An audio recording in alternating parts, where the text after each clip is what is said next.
já deveria ficar à vontade. Se aceite por alguns minutos, em nome de Jesus. Vai seja convosco, irmãos. Amém. Vai seja convosco, irmãos. Amém. Deus é bom, amém? Amém. E em todo o tempo, Deus é bom. Eu louvo a Deus pela vida do evangelista Fábio, amigo pessoal, amigo de muitas e longas datas. E eu louvo a Deus porque em certas angústias nascem irmãos. E algumas situações da minha vida, Deus, através do Espírito Santo, se fez presente e colocou alguns amigos, porque amigos nos ajudam a carregar a cruz. Em algumas situações aparecem alguns sirineus, e eu não sei como que você chegou aqui hoje, mas eu tenho uma certeza plena e absoluta que da mesma maneira você não vai voltar. Em nome de Jesus. Glória do Senhor. Porque quem te trouxe aqui através do Espírito Santo, na forma do Espírito Santo, foi um servo sirineu. Ele te ajudou a chegar aqui. E hoje eu tenho certeza, irmãos, que Deus ministrou ao meu coração. Se prepare, porque Deus vai fazer grandes coisas em nosso meio. Amém. Em nome de Jesus. Eu louvo a Deus pela vida do pastor Rogério. Que Deus possa abençoar a sua casa, a sua família. O pastor Rogério se tornou um amigo também. Peço perdão diante da igreja que esses dias eu liguei para o pastor Rogério e deixei ele meio maluco, irmão. Pedi umas batas, ele foi na igreja, colocou as batas dentro do carro e eu acho que está lá dentro do carro até hoje, né? Mas eu quero pedir perdão diante da igreja. Me perdoe, pastor. Não é do meu feitio, tá? Aconteceu várias coisas. E quando eu estava disponível, o pastor estava nos seus compromissos. Mas o importante é que a obra de Deus foi feita, com bata ou sem bata. Amém. Glória a Deus. Quero também lhes trazer a paz do meu pastor, o bispo Robinho, que vai estar aqui no sábado. Homem de Deus, irmão. Eu tenho certeza que essa igreja ficará chacoalhada pelo poder da palavra. Deus usa muito o bispo Robinho na palavra. Ainda bem que eu vim pregar antes dele. Vim preparar o caminho. Eu sou a jumentinha, irmãos. Vim preparar o caminho.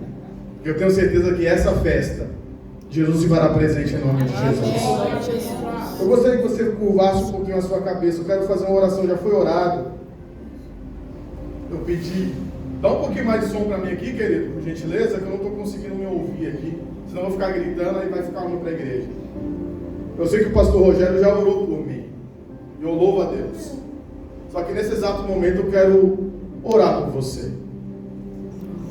Ou melhor, eu gostaria que você trazesse à memória, quem sabe, aquela pessoa que era para estar aqui e não veio.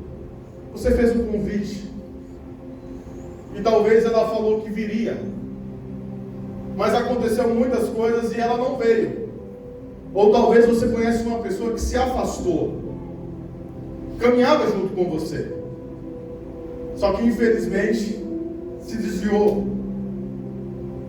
Então a sua oração de intercessão, você pode ter certeza que aonde ela estiver, como diz o texto sagrado, Deus dará ordem aos seus anjos em favor dessa pessoa. E laços de morte está sendo quebrado nesse exato momento. Pai, nós te glorificamos, Senhor.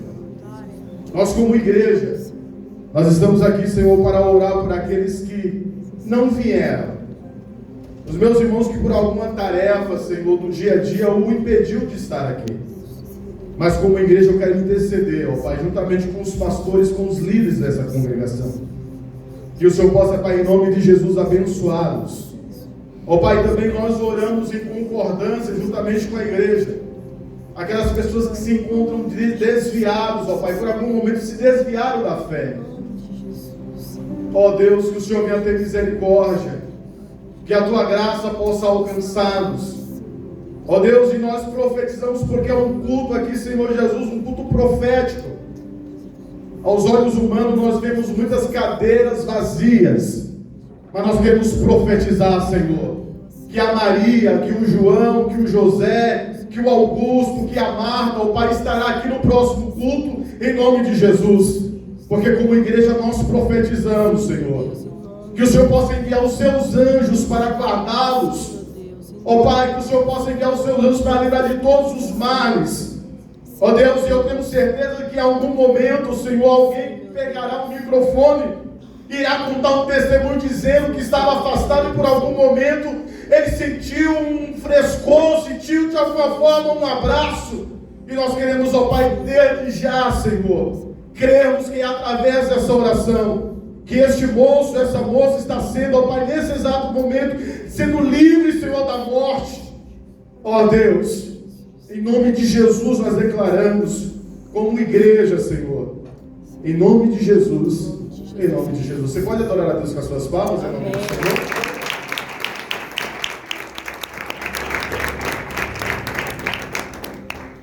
Não se assuste, se por um culto desse alguém pegar um microfone e querer contar um testemunho e dizer, ó, um certo dia eu estava afastado, e eu não sei o que aconteceu, eles vão dizer que foi sorte, mas nunca é sorte, sempre é Deus. Aleluia. E Deus me livrou de alguma situação. Eu tenho certeza que você vai lembrar desse dia, porque Deus tem livrado e vai livrar gente. E sentará, assim como você está sentado aí, Amém, no nome de Jesus. e glorificará o mesmo Deus que eu e você está Glória a glorificando. Deus. Mesmo sentado, abra sua Bíblia por gentileza, livro de 2 Pedro.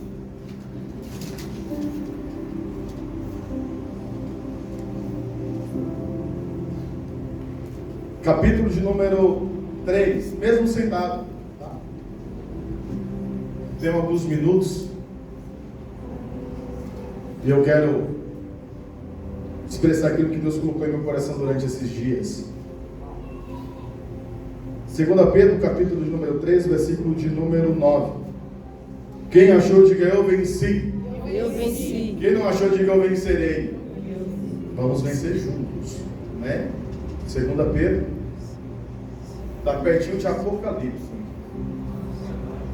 Se você achou, Apocalipse vem voltando, vai achar Judas, Epístola de João e a Epístola de Pedro. Ah, está no telão, né? É que eu não enxergo de longe, quanto mais de perto. Brincadeira. É porque eu ainda gosto do exemplar. Então eu fico imaginando a igreja abrindo, então eu vejo alguns barulhos de folha, então isso anima o pregador também. Nada contra a tecnologia, é boa. Nós temos também que se reinventar. Amém? Mas ainda sou um pouquinho antigo, ainda gosto do exemplar. De vez em quando eu venho com o meu celular. Mas o pregador gosta quando você está folheando a palavra, dá o ânimo. Quem achou, diga eu venci. Eu venci. Você está vivo aí, irmão? Amém. Você está vivo aí? Não está igual aquele tiozinho que a sobrinha levou lá para a caixa para receber o... Misericórdia. Misericórdia. Quem achou, diga eu venci. Eu venci. Oh glória, amém. Diz assim o texto sagrado: o Senhor não retarda a sua promessa, ainda que alguns tenham por tardia, mas é longânimo para convosco, não querendo que alguns se percam, senão que todos venham e arrependam-se. Na sua tradução ou no telão, eu vou contar até 3, você vai ler em nome de Jesus. 1, 2, 3. O Senhor não se atrasa em cumprir a sua promessa, como julgam alguns. Pelo contrário, ele é extremamente paciente para convosco, e não quer que ninguém se pereça, mas que todos chegam ao arrependimento. Quem tem promessa de Deus aqui? Amém, glória a Deus. Eu serei infantil, ao mesmo tempo de dizer quem não tem. Eu sei que todos têm. Só que a pergunta correta seria as promessas de Deus se cumpriram na sua vida? Ou ainda faltam algumas? E se faltam algumas, por que não se cumpriram?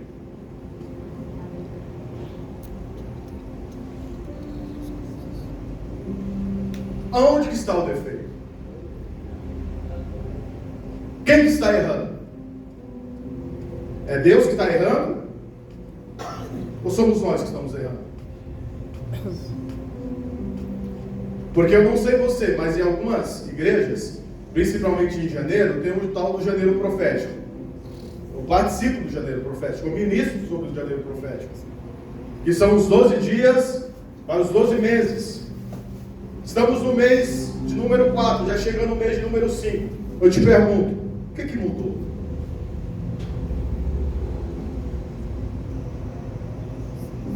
Porque para algumas pessoas não mudou nada ainda, pastor. Só que, de quem é a culpa? A culpa é de Deus? A culpa somos nós. Ou melhor, quando a gente coloca nós, é muita gente, pastor Fábio. Ou a culpa é minha? Porque Deus prometeu. E Ele tem pressa em cumpri-la. Mas para Ele cumprir, tem alguns requisitos. Precisa de alguns requisitos para as promessas de Deus se cumprirem. Não adianta. Nós iremos passar anos e mais anos. Veremos o Kairos passar, o tempo passar. E chegaremos a alguma conclusão, parece que nada aconteceu. Por quê?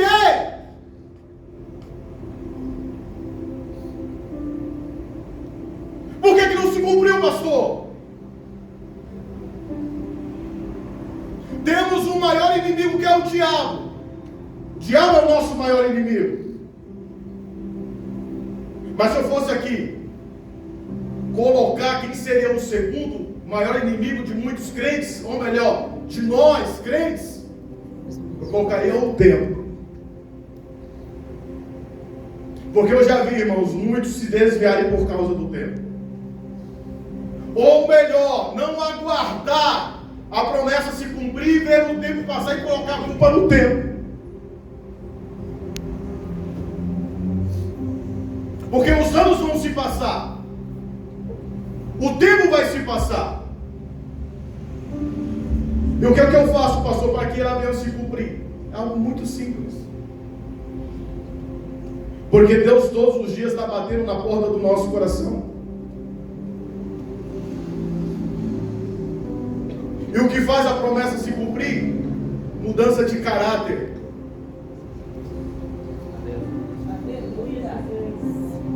Eu não consigo entender, irmãos. Não dá para me entender. E tem funqueiros que se diz crente, mas não tem mudança de caráter. Não é porque canta um louvor que se diz crente. Eu não vejo convenção sem mudança. Não dá para me entender, não entra. E nós estamos, parece que nessa leva. As coisas simples nós temos deixado de lado.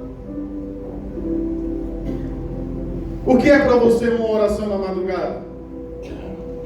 O que é para você uma leitura diária? O que é para você uma consagração?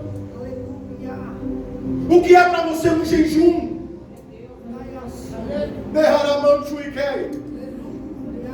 Não tem como, querido, Deus mudar o quadro da tua história se não tem mudança. Não tem como, Fábio. O texto, nós vemos Deus, Ele tem pressa.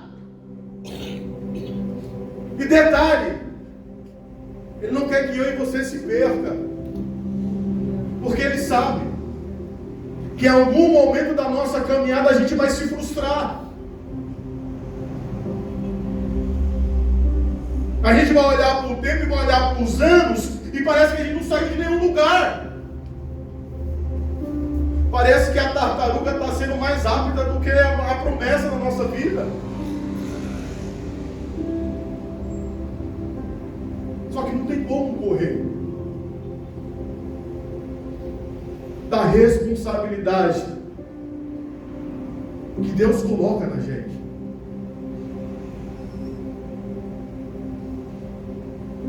Por que você está falando isso, pastor? Porque eu tenho sentido isso todos os dias. Nós colocamos a responsabilidade dos pastores Mas o id dá para todo mundo, irmão.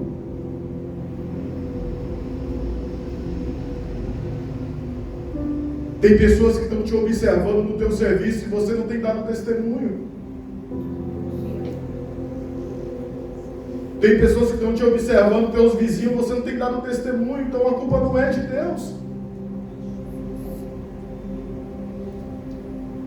Eu tenho o costume sempre de falar, o culto não começa quando eu entro dentro da igreja. O meu culto já começa dentro do meu lar. Aleluia! Eu venho aqui dar ao Senhor a minha adoração. Mas começa dentro da minha casa, quando eu estou me arrumando. O diabo não tem brincado de ser diabo. Ele não está brincando. E Pedro, ele sofreu na pele, porque ele andou com Cristo. Ele era um dos 12. Ele viu o morto ressuscitar. Ele viu o paralítico andar. Ele estava no barco quando as ondas o açoitaram. E a experiência que ele teve foi sobrenatural. Porque ele viu um homem dando uma ordenança para a natureza. E com uma palavra, o mar se acalma. O vento cessa. Aleluia! Glória a Deus! Em outra experiência, o próprio Jesus, ele indaga, ele ensina os discípulos a entrarem dentro do barco. Só que dessa vez ele não vai. E acontece a mesma coisa. Ventos, tempestades. Só que os discípulos não pegaram. Eles não entenderam. Eles ficam atônitos, com medo. Porque em algumas situações é isso que nós temos medo. Temos medo de acordar, porque não sabemos resolver o problema que está instaurado dentro do nosso lar, dentro da nossa casa. Só que diferente dos 11, Pedro olhou e falou: essa é a oportunidade. Porque tem lutas e tem batalhas que são oportunidades. Do que, pastor? Oportunidade da gente vencer o medo. Quando Cristo vem andando sobre as águas, eles sentem medo. É fantasma. É assombração. Só que Pedro olha dizendo: Senhor, se é tu mesmo, me ordena. Eu acho que a bateria já foi. Som. Permite. E Deus permite. Jesus permite. Vem, Pedro. Nós conhecemos a história. Pedro teve experiências inimagináveis, irmãos. Ele sentiu na pele. Só que, diante de uma situação, ele colocou todo o seu ministério a perder. Porque nós falamos de Judas. Todos conhecem Judas? Sim. Quem foi Judas? Traidor. Nós já lembramos, aquele que traiu Cristo, né? Traidor. Ou como o traidor. Só que, e Pedro? Qual que é mais doloroso, irmãos? Você ser vendido por alguém que está longe, ou você ser traído por alguém que está perto? Porque nós falamos de Judas e esquecemos de Pedro. Porque Pedro, ele nega ao Senhor. Só que quando Cristo vai para o Monte das Oliveiras, não leva Judas, leva Pedro.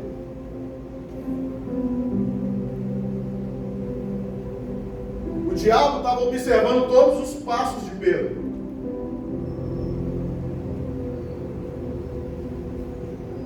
O diabo está te observando desde o dia que você levantou a mão. E nós sabemos como que é o primeiro amor.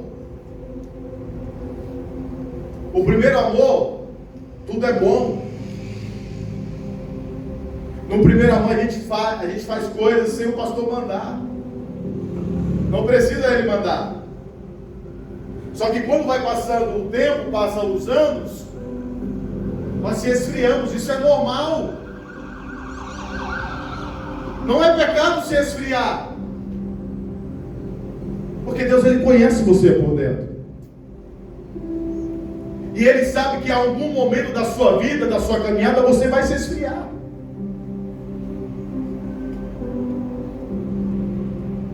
Por isso que Abacuque, ele grita dizendo: Senhor, aviva.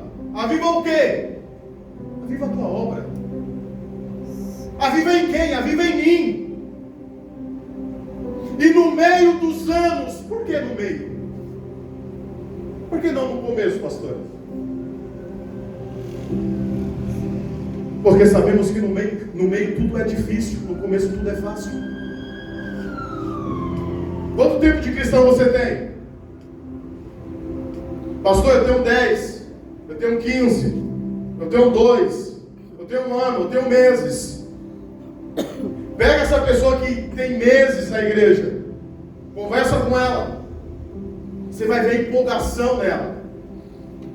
Mas pega aquele crente que tem 15, tem 20, ele vai te contar algumas histórias, ou melhor, algumas situações difíceis que ele passou.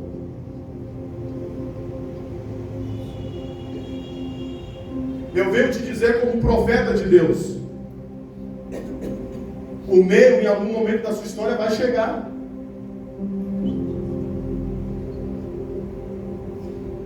O meio é o divisor. É onde que muitos param e recuam. O meio é onde que muitos infelizmente acabam voltando para trás.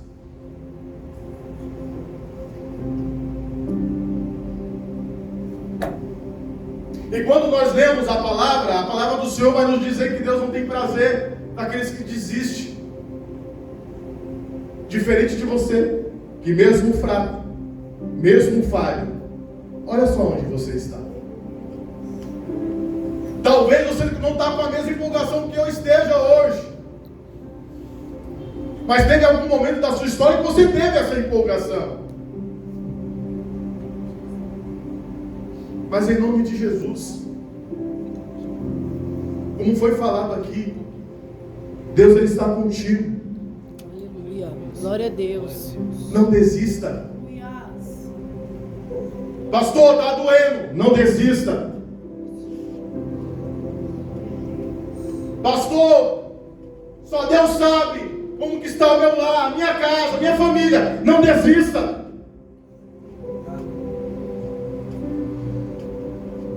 Pastor, sobre a minha casa há uma promessa, mas eu não estou enxergando. Não desista. Pastor, sobre os meus filhos há uma promessa, eu não estou enxergando. Não desista. Aleluia.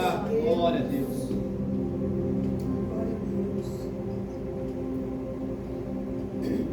Pedro nega. E nesse exato momento Pedro é tirado de cena. Você não vai ver mais na história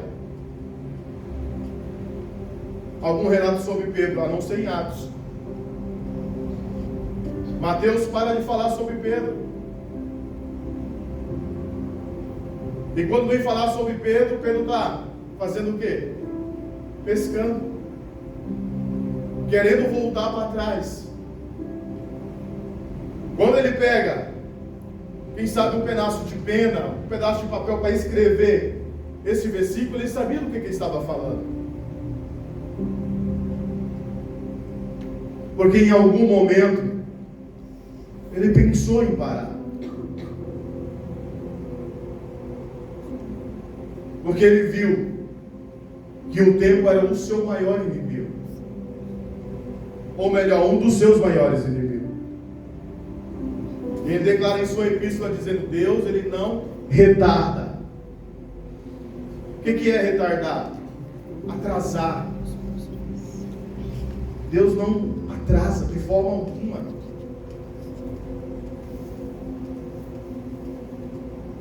Mas Ele tem o quê? Ele tem prazer em cumprir. Tanto é que quando Cristo se apresenta a Pedro, Pedro já não conhece mais. Cristo morre, ressuscita, e tem um particular com Pedro, e está lá, no barco, desanimado, querendo largar tudo. Ele não pensou em nada, ele sentiu vergonha de si mesmo. Porque tem situações que Deus testa a nossa fé. Tem situações que Deus nos coloca justamente para provar a nossa fé. E muitas das vezes nós tiramos nota vermelha. Nós reclamamos aonde não deveria reclamar. Nós criticamos aonde não deveria criticar. Em algumas situações nós queremos largar até compromissos. Quem é líder, quem é pastor, quem é obreiro, tem situações que nós queremos misturar. Nós queremos misturar a nossa vida pessoal naquilo que Deus nos entregou. E por quê, pastor? Porque é tamanha pressão. A pressão que você está passando, Deus Ele conhece, Deus Ele sabe. E foi por isso que Ele te trouxe aqui hoje. Para te dizer que Ele está contigo. Deus, aleluia. Você não está só. Vai ter momentos ou situações que Deus vai permitir que amigos não cheguem. Não é porque eles não são amigos. É porque tem situações que Deus quer ter um particular com você. É você e Deus.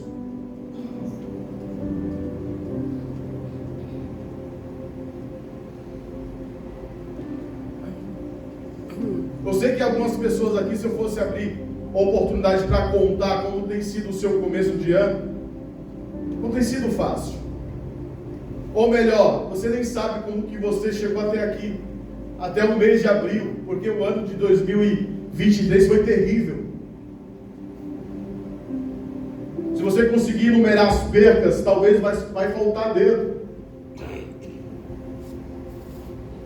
Só que olha só onde você está.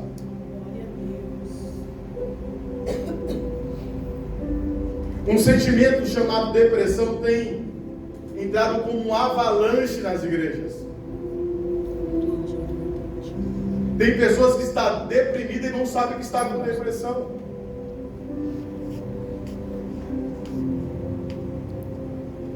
E por quê, pastor? Pressão.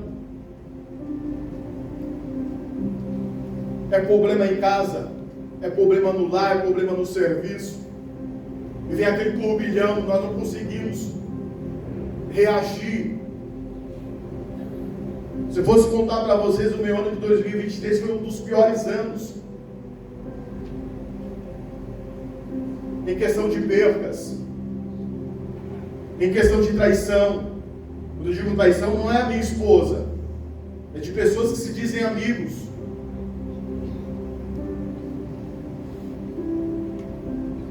Perca financeira.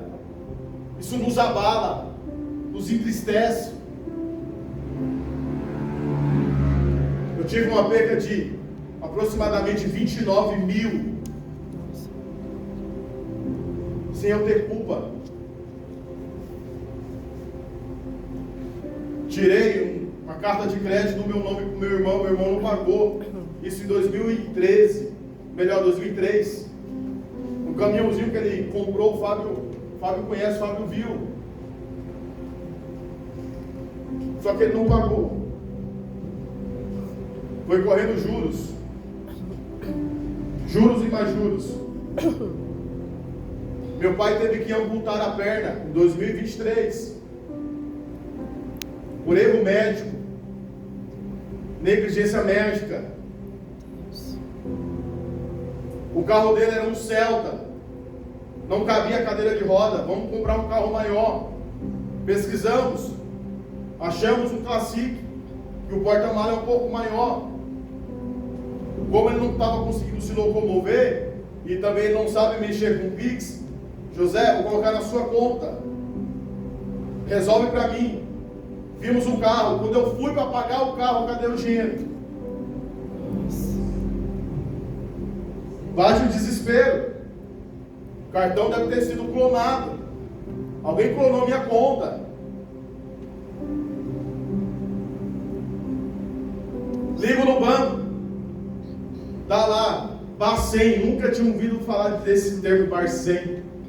Se você ouvir falar, ou se você olhar na sua conta e tiver alguma coisa de Bacen, fique ligeiro. Bacen é justamente algo que o banco quer tomar de você. Judicial, processo judicial. Tem um processo judicial de uma carta de crédito de 2003.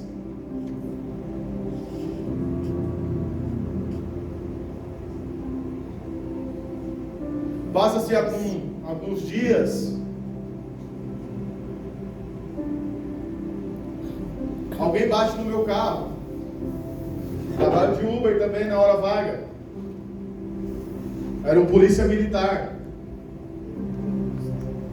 ou melhor, um policial civil. Eu estava levando um cliente que estava indo para a clínica. Eu nem ia me pegar essa viagem. Eu só peguei com dó do senhor que estava com câncer e que todos estavam rejeitando. Que horário de pico ir lá para as clínicas não faz sentido. Quem trabalha de aplicativo sabe como que é. Numa sexta-feira, eu fui para ajudar. O policial civil bate no meu carro. Eu não sei se você já precisou de polícia. Eu já precisei. Eu esperei mais de 5 horas e a polícia não chegou. Esse camarada só deu um telefonema. Veio 4 barcos da militar. Parecia que eu era bandido. Estão lá conversando, o que aconteceu, vou explicar a minha parte, ele explica a dele. 7 dias vem o boletim, que agora é tudo online. Eles me deram um código, você vai entrar na polícia militar, vai sair o boletim e lá está o resultado. Quando sai o resultado, estava lá, como se eu tivesse batido no carro. O policial colocou como se eu fosse o responsável de bater no carro. Era um Corolla 2023 dos novos, que só o seguro do Corolla dava 13 mil. Eu falei, Deus, não sei o que está acontecendo, esse é o ano. Porque tem situações da nossa vida que parece que tudo vem em avalanche, né, irmão? Tudo para querer nos desmotivar, tirar a nossa fé, tirar a nossa paz. Foi onde Deus me trouxe para o livro de 2 Pedro. Que eu fui em oração, falei, Deus, o que está acontecendo? Eu estou errando em alguma situação?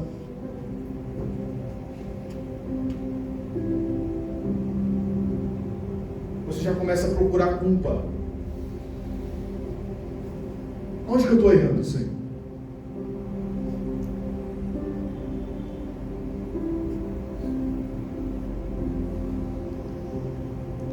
Quando a pressão está demais, te dou um conselho. Vá aos pés da cruz.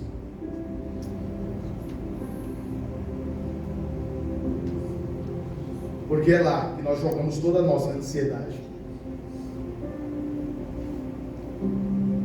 Falei, Senhor, tu sabes, eu não tenho condições. Eu nem sei como que eu vou pagar tudo isso.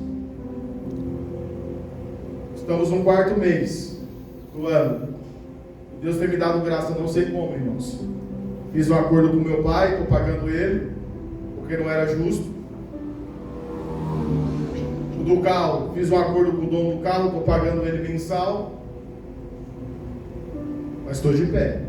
Glória a Deus. Aleluia. Aleluia. Porque eu sei que a qualquer momento Deus ele pode mudar o nosso quadro. Aleluia. Glória a Deus. Abra sua Bíblia, por gentileza, até alguns minutos, o livro de Salmos.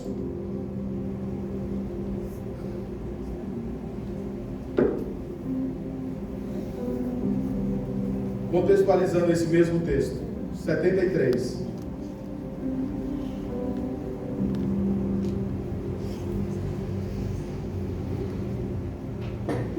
Versículo 1 diz assim, eu vou ler. Verdadeiramente bom é Deus para com Israel, para com os limpos de coração. Quanto a mim, os meus pés quase que se desviaram. Pouco me faltou para escorregar os meus passos. Quem está falando aqui não é um Zé Ninguém. Esse Salmos é de um dos maiores cantores que existiu na face da terra. Asaf é o mesmo é aquele mesmo que estava quando Davi, em seu coração, ele fala que queria construir o templo. E ele levanta sacerdotes e músicos. E ele coloca Asaf como um dos chefes, como um maestro. Só que teve um momento da vida de Asaf que ele olha para a situação e diz: não tem mais jeito. Mesmo com todas as experiências, Asaf tem a experiência de ver Salomão reinando e construindo o templo, e na inauguração, conforme ele está regendo o coral, Deus ele vem com a nuvem e enche a casa. Ele tem experiências. Ele viu a glória de Deus descer.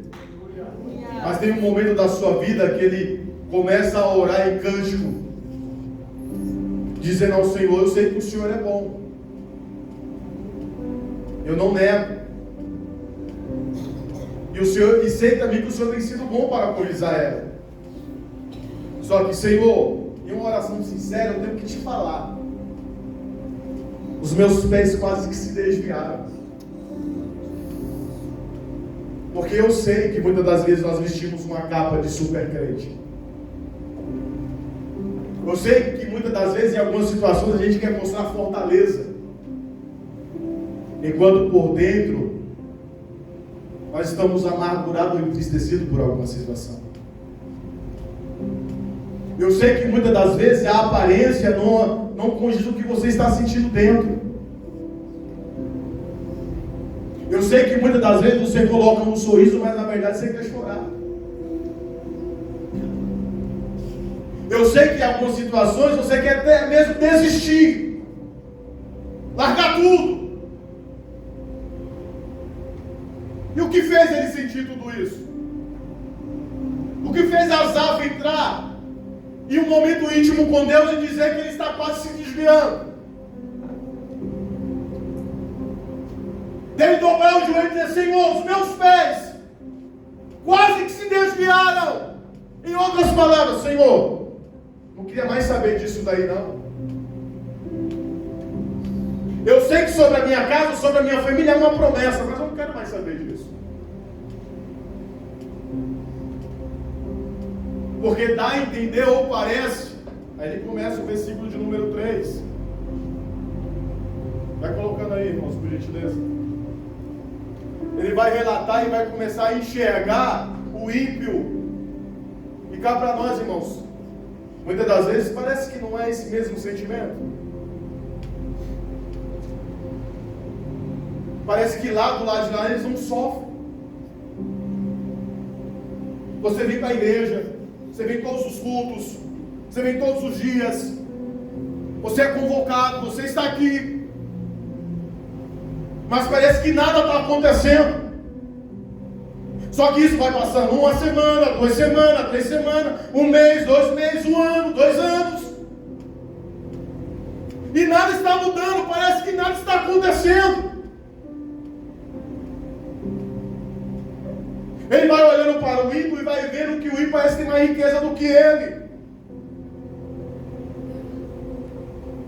Parece que o ímpio não sofre.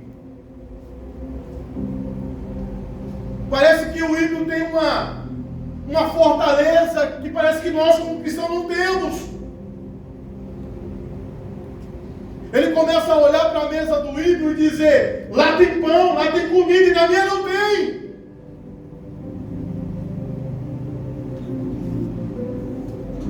E detalhe, somos crentes. Ou será que em alguma situação da sua vida, irmão, você já não passou por dificuldade financeira, de você olhar para o seu armário e não ter nada, e você lembrar que à noite você tem que estar no culto glorificando e adorando a Deus?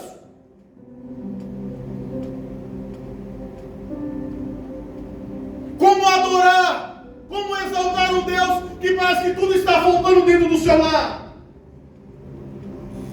Aí você olha para sua vizinha, que nem crente é, e ela desce carrinhos e mais carrinhos de compras. Você e seu esposo, só Deus, uma luta dentro de casa, quase se separando. E você olha para a vizinha, e muitas das vezes parece que não tem sofrimento lá. Enquanto você está numa luta pesada, o inimigo te macetando, dizendo que não está valendo a pena em nada.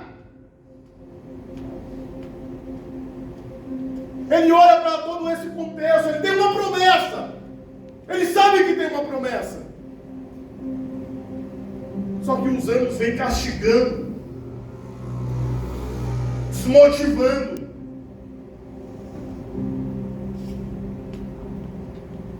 Ele começa a olhar e dizer: Senhor, não tem, não dá jeito. É uma oração sincera, oração do coração. O que faz Asaf mudar? Versículo de número 17, por gentileza.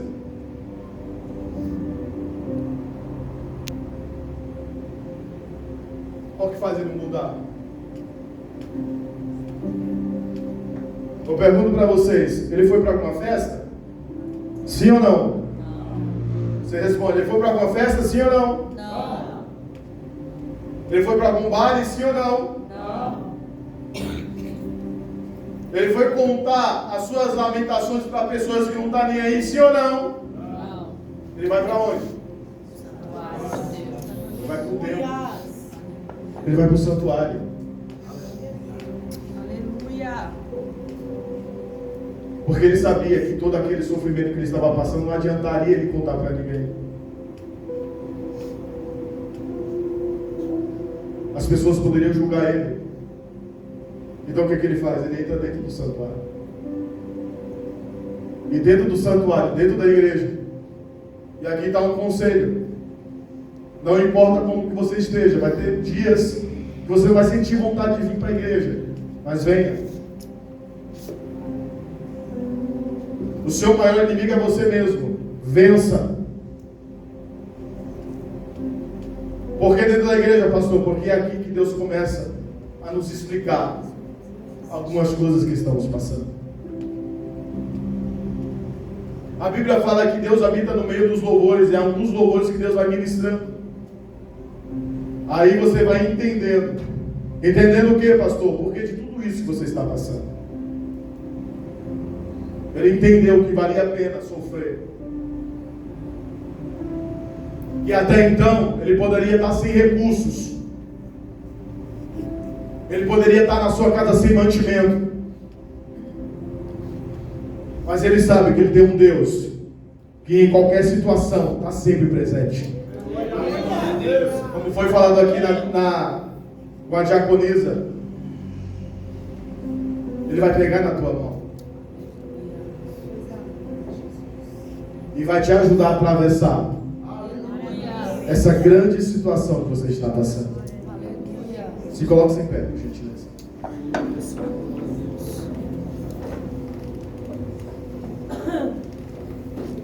É um culto profético. Estamos em um culto profético, amém? Eu gostaria de te convidar. Você entrou dentro do santuário, mas só você e Deus sabe a luta que você está passando. E se você sentir no seu coração, nesse altar, tem palavra liberada. Quando nós encontramos um profeta, o profeta não muda apenas uma situação, o profeta muda o nosso destino. Então eu não sei, se você sentir de Deus, pastor, eu estou fraco, estou querendo desistir, eu não me desviei ainda, mas estou quase. Assim como Azar, se você tiver essa coragem, vem aqui à frente, se ajoelhe aqui em frente ao altar. E eu tenho certeza que Deus irá mudar a tua sorte. Enquanto isso, o grupo vai louvar, pastor Fábio? O grupo de louvor vem louvar. E se você sentir, você vai vir aqui à frente. Pastor, é para mim aceitar Jesus? Não. Você já aceitou. Mas para você receber revestimento, poder e autoridade, se ajoelha aqui e coloca